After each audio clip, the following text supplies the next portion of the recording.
네, 안녕하세요. 허청아의 사이다 육아의 허청아입니다. 오늘은 미디어 노출에 대해서 한번 이야기를 해보려고 해요.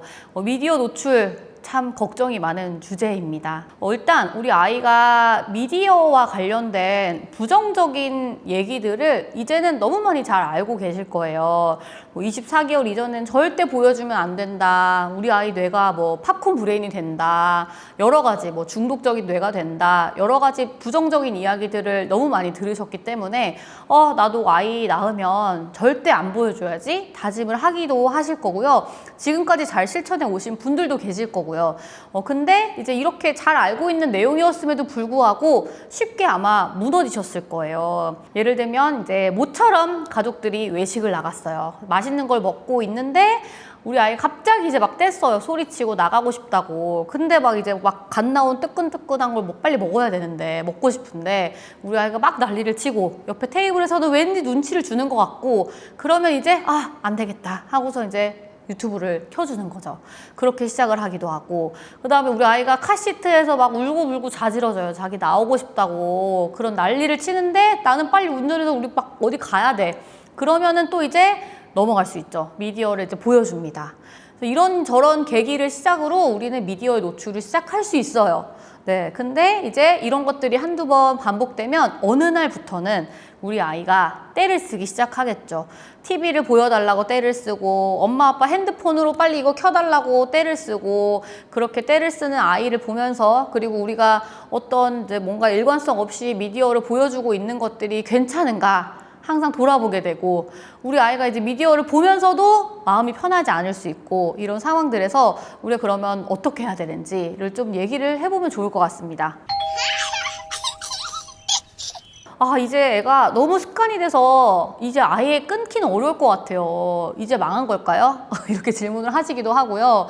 그 다음에 이제 가장 많이 하시는 질문이, 이제 내가 뭔가 마음이 불편하긴 해. 그래서 우리 아이가 이제 미디어를 보고 있는 이런 상황이 지금 괜찮은 건지, 이런 질문도 정말 많이 해주십니다. 이번 영상은 양육자들이 같이 보면 좋을 것 같아요. 남편과 아내가 같이 보면서 우리 이렇게 하고 있었지 점검해 보면서 우리 가족의 미디어 사용 규칙을 만드는 것까지 이 영상을 통해서 한번 해보면 좋을 것 같습니다. 일단 지금 여러 가지 습관을 통해서 아이들이 미디어에 지금 노출이 돼 있을 거예요. 식당에서 무조건 볼 수도 있고요. 밥 먹을 때 미디어 없으면 안 볼 수도 있고요. 그 다음에 이제 낮잠 자고 일어나서 너무 찡얼거릴 때 그럴 때 항상 미디어를 보여주는 집도 있고요. 근데 여러 가지 이제 이런 상황들이 있더라도 우리 아이들은 영유아 시기잖아요. 영유아 시기는 무엇이든지 바꿀 수 있는 시기입니다. 왜냐면 이 영유아 시기는 뇌의 가소성이라고 해서 뇌가 아주 말랑말랑하고 적응을 잘하는 시기예요. 그렇기 때문에 지금 바꿔주면 돼요. 지금 바꿔주지 않고 만약에 나중에 초등학생이 돼서 이제 밥 먹을 때 유튜브 보지 마. 너무 어렵고요. 그 난이도가 영유아 시기에는 그래도 쉬워요.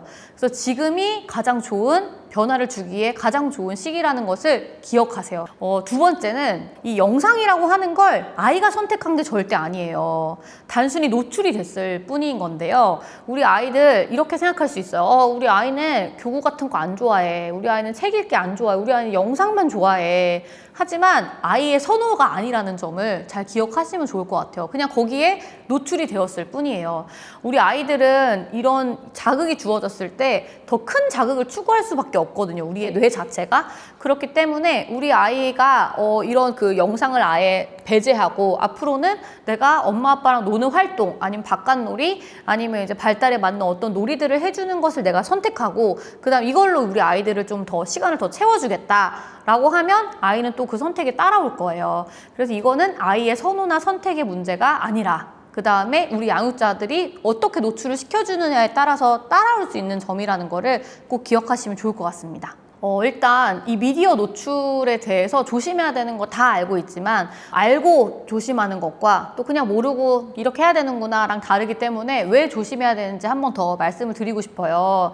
일단 세계보건기구 WHO 그 다음에 미국 소아과 학회 이런 곳에서 지침은 뭐냐면요. 24개월 미만의 아이들한테는 미디어 노출을 허용하지 않아야 된다고 가이드를 두고 있습니다. 왜 이들이 이렇게 엄격하게 가이드를 두고 있는지는 알면 좋을 것 같아요. 근데 이 0에서 24개월의 시기는 이제 뇌 발달에 있어서는 이 뇌의 기초공사가 되는, 이 기초공사를 하게 되는 아주 중요한 시기이기 때문이에요. 우리 뇌에는 뉴런이라고 하는 신경세포가 있어요. 그리고 뉴런과 뉴런을 이어주는 이 시냅스가 있는데요. 이 시냅스가 이어지면서 우리 뇌에 이 신경망들이 연결이 됩니다. 그러니까 이 시기에 이 뇌의 회로들이 만들어지는 거고요. 잘 쓰지 않는 부분은 가지치기를 하기도 하고, 그 다음에 내가 충분히 자극을 받은 거에 대해서는 튼튼히 연결을 하는 이런 기초공사들을 하는 시기이기 때문에 이 시기에 어떤 자극을 받는지가 굉장히 중요하다고 할 수 있겠어요. 우리가 이때 너무나 미디어라고 하는 일방적이고, 그 다음 어떻게 보면 수동적이고, 그 다음 너무 자극적인 이런 자극들을 받게 되면 뇌의 기초공사에서 놓치는 것들이 너무나 많습니다. 네, 그래서 이 시기에 해야 되는 여러 가지 신체 활동, 교감하는 활동, 오감놀이 이런 것들을 하지 않은 채 그 시간, 그러니까 아이들이 놀이 시간이 다 미디어로 점령이 되게 되면 놓치는 것들이 너무 많아요. 그래서 이게 문제라는 거예요. 그 다음 이제 여러분 팝콘 브레인이라는 말 들어보셨을 거예요.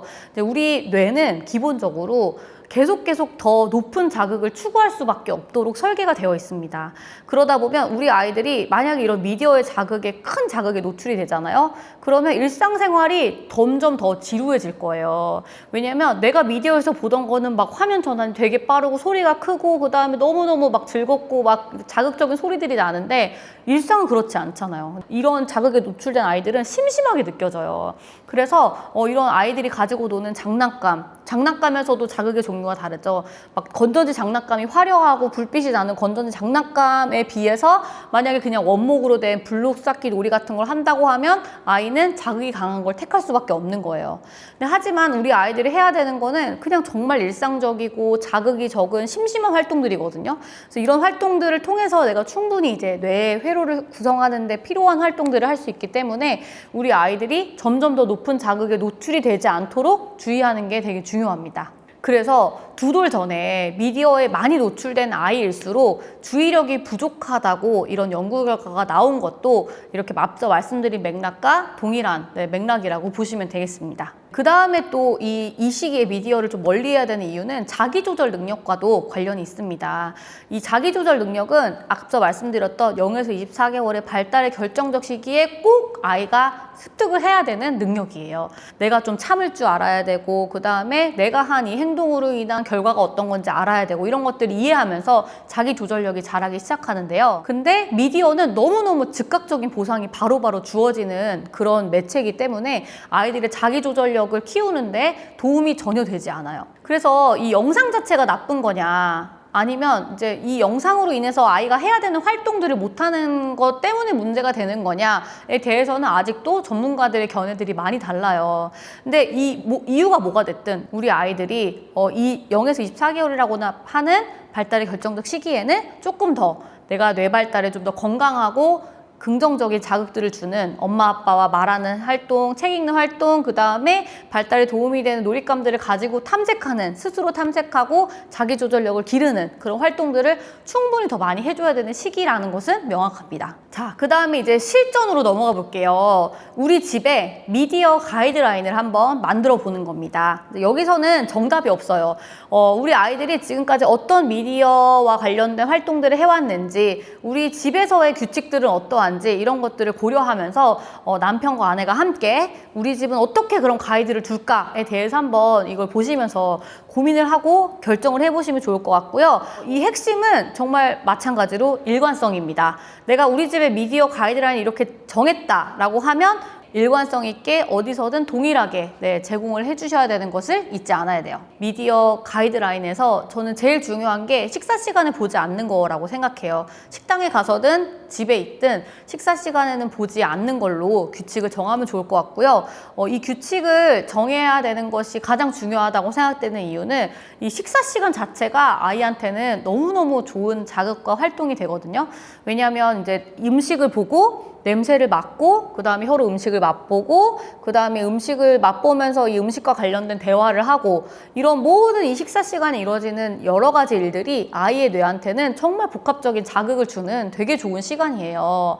근데 이 시간에 미디어만 보고 있다. 그러면 내가 뭘 먹는지도 모르고 배부른지도 모르고 이렇게 아무것도 모르게 돼요. 엄마 아빠도 적응이 필요해요. 물론 뇌의 가소성이 이제 아이들처럼 말랑말랑하지 않기 때문에 엄마 아빠가 더 근질근질 할 수 있는데요. 근데 우리 아이가 이런 좋은 미디어 습관을 가지기 위해서는 같이 노력하는 게 중요하기 때문에 엄마 아빠도 같이 미디어를 보지 않는 그런 식사 시간을 가지는 게 되게 중요할 것 같고요. 가족 식사 시간이 가지는 또 의미가 있어요. 그래서 우리 밥상머리 교육 얘기 많이 하잖아요. 이제 가족이 식사하면서 대화를 나누고 유대를 나누고 이런 활동들 자체가 어떻게 보면 영유아기보다도 초등학교, 그다음 사춘기, 그다음 아이가 성장하는 이 모든 과정에서 굉장히 핵심적인 역할을 하는 시간이기 때문에 이때 잘 잡아둔 가족 식사에 대한 규칙이라든지 미디어 규칙이 꾸준히 이어진다고 하면 정말 좋은, 아이한테는 정말 좋은 유산이 될 거예요. 이게 우리 아이들한테 이거 밥 다 먹으면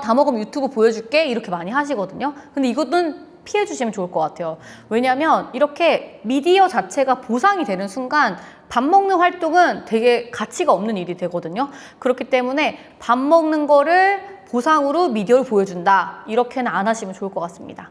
두 번째는 시간을 정하는 거예요. 물론 0에서 24개월의 가이드라인은 빵분이긴 하지만 그래도 보여준다고 하면 저는 15분 정도가 적당하다고 생각하고요. 15분에서 20분이라고 생각을 합니다. 그래서 이 15분에서 20분의 시간을 보여주고 만약에 우리 아이가 미디어 노출이 훨씬 더 많았어. 그래서 한 1시간이라고 하는 시간은 내가 좀 미디어를 보여주면 좋겠어 라고 하더라도 띄엄띄엄 20분씩 나눠서 여러 번 보여주는 게 좋습니다. 한 번에 1시간의 시간을 24개월 전에 아이들한테 보여주는 건요. 사실 좀 굉장히 뇌에는 무리가 되는 그런 시간이기 때문에 15에서 20분을 한 번 보여주는 게 가장 좋겠습니다. 그리고 이제 우리 아이들이 이런 미디어에 대한 규칙을 아이도 반복적으로 인식을 하는 게 되게 중요해요.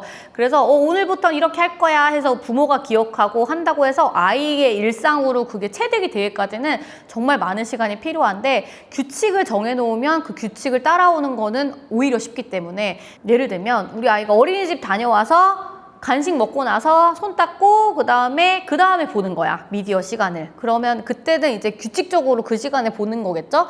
그러면 이제 그때 15분만 보고 끄는 거야. 근데 아이들은 이제 그때는 시간 개념이 없기 때문에 그래서 타이머를 설정해두고 이게 한 번 울리면 이러고 나서 조금 뒤에 끄는 거야. 그래서 이제 다 한 번 더 타이머가 울리면 끄는 식으로 그런 식으로 관리를 해주시는 게 좋을 것 같아요. 그래서 앞서 말씀드린 대로 정해진 시간만큼 그런 걸 루틴화해서 지켜주게 되면 아이들이 따라오는데 훨씬 더 수월할 거예요. 맞아요. 난리가 나도 뺏어야 돼요, 근데. 근데 10분이라고 하는 시간 개념이 애들이 없기 때문에 우리가 그래도 애들의 특성을 좀 이해한다고 하면은 중간에 한 번씩은 계속 얘기를 해주는 게 좋아요. 뭐 예를 들면 내가 10분을 보여주겠다. 그러면 이제 5분 정도 보고 나서 이제 5분이게 끌 거야. 그리고 3분 남았어.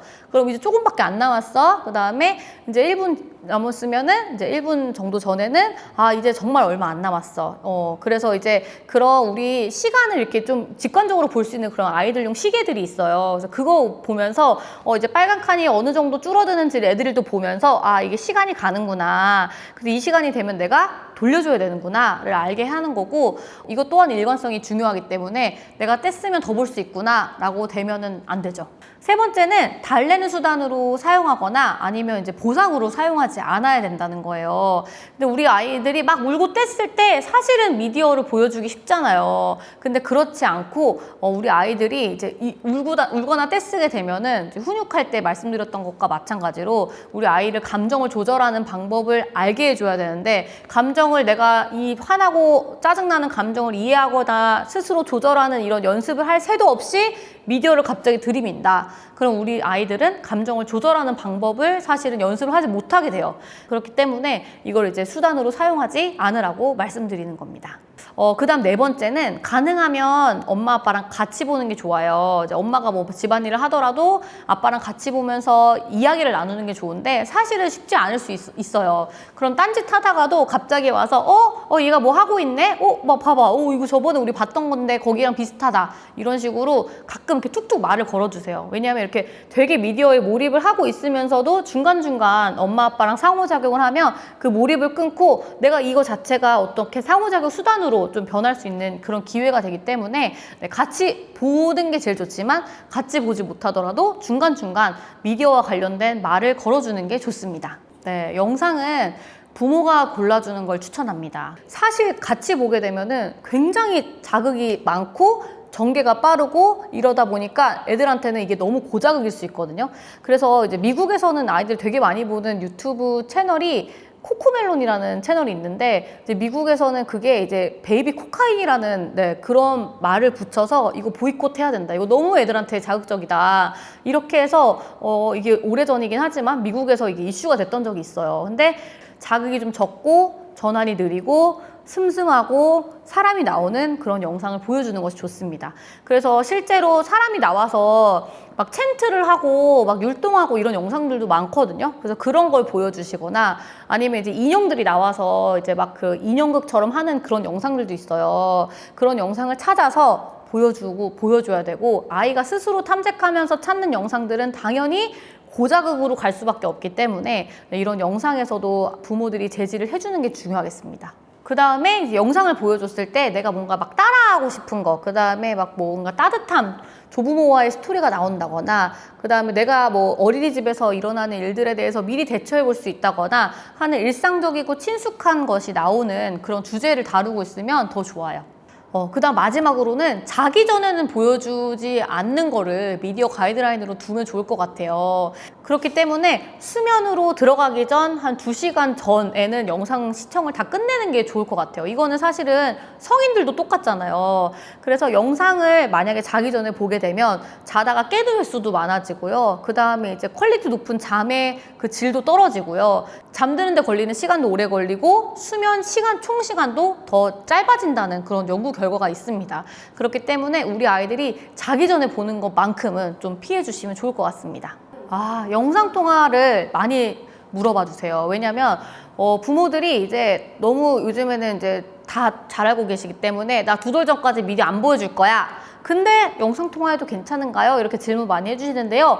영상 통화는 예외입니다. 미디어라고 보지 않아요. 그리고 그 엄격하다는 미국 소아과 학회에서도 영상통화를 예외로 두고 있는데요. 영상통화는 사실은 이점이 훨씬 더 많다고 얘기를 하기도 해요. 그래서 영상통화를 통해서 우리가 자주 만나지 않는 이런 할머니, 할아버지를 보거나 아니면 이제 친구를 보거나 이런 것들 자체가 아이한테는 이제 사회적인 유대관계를 맺어주는 또 하나의 이제 수단이 되기 때문에 영상통화 자체는 괜찮다고 이렇게 예외 적용을 두고 있습니다. 네, 지금까지 영상을 내가 너무 많이 보여준 것 같고 규칙이 없이 보여준 것 같다고 걱정을 많이 하셨다면 괜찮습니다.